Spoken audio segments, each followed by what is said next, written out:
So here we go again, another reboot or reimagining, whatever the case is. I'm not a big fan I'm a big fan of that. I know a lot of people aren't either, but it's Disney. They got carte blanche to do whatever they want, and we will gladly give them our money because that's just how it goes.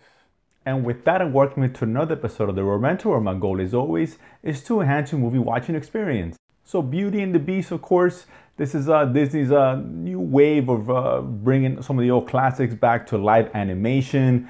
But this was a little bit different because the last few of them we made, we got Maleficent, which is a different take on the Snow White lore, if you will. There was Jungle Book and Cinderella recently. Those are more tackled on some of the old classics of Disney's library of animated movies.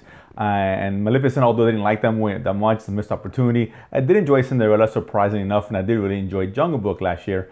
But this one here kind of takes on the first one that they're gonna do of the new wave of Disney animation from late 80s and the 90s. That kind of a Disney Renaissance, if you will, that happened back then, of giving us classics, like Beauty and the Beast and Little Mermaid, Aladdin, The Lion King. Of course, Lion King was my personal favorite. I wasn't a Beauty and the Beast kind of guy. I liked the movie. I know the movie is it's beloved. I mean, it's as beloved as any animated movie ever.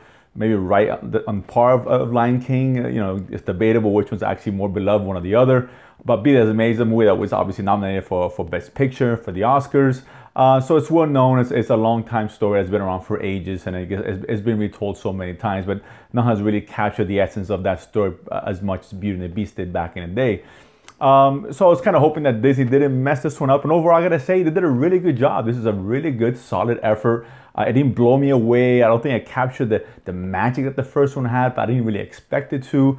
But it's a good movie overall, man. It was very successful. I think that everybody really did a good job with this. I just didn't love it, but that's just me personally. I think the casual audience are really, really going to take to this movie, and they should. It's really well done. Visually, it looks great. Almost like they really did a good job of giving us the reimagining of Beauty and the Beast, and as it would be in live action, and putting that on screen. Looks really, really nice. Some great shots, great sweeping camera work and all that, particularly in a famous ballroom dance scene, which came off really well.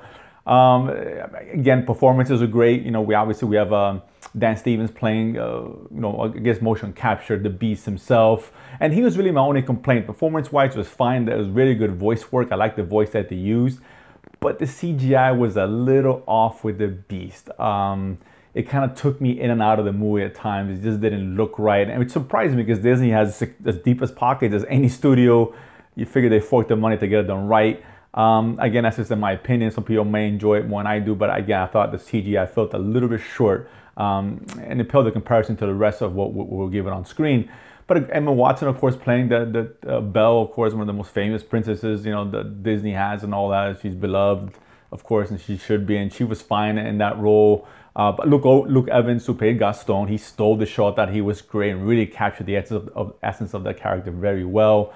And again, overall, it came out really well. It didn't try to do too much. It's like kind of you remake a song, don't change the melody. Keep that the same, just add a couple of touches here and there. And that's what this movie does. It keeps the essence of the story the same. Some of the same, beats by beat, some of the same scenes, some of the same sequences you had in an animated movie are here in this one.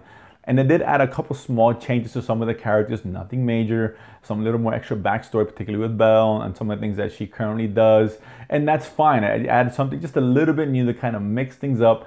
But essentially, this is a movie you want to introduce. You don't want to make too much changes. Introduce this to a whole new generation, people who may not be familiar with the original Beauty and the Beast, the animated movie anyway. Ultimately, this was very well done.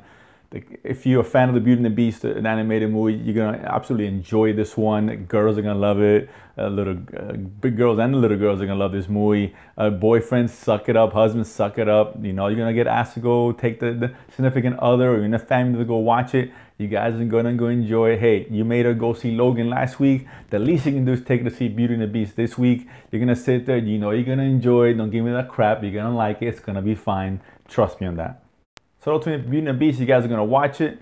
Let me know, as always, comment below. Let me know what you thought. And of course, if you haven't already, subscribe below and feed money to go to the movies and talk about it afterwards. See you guys next time.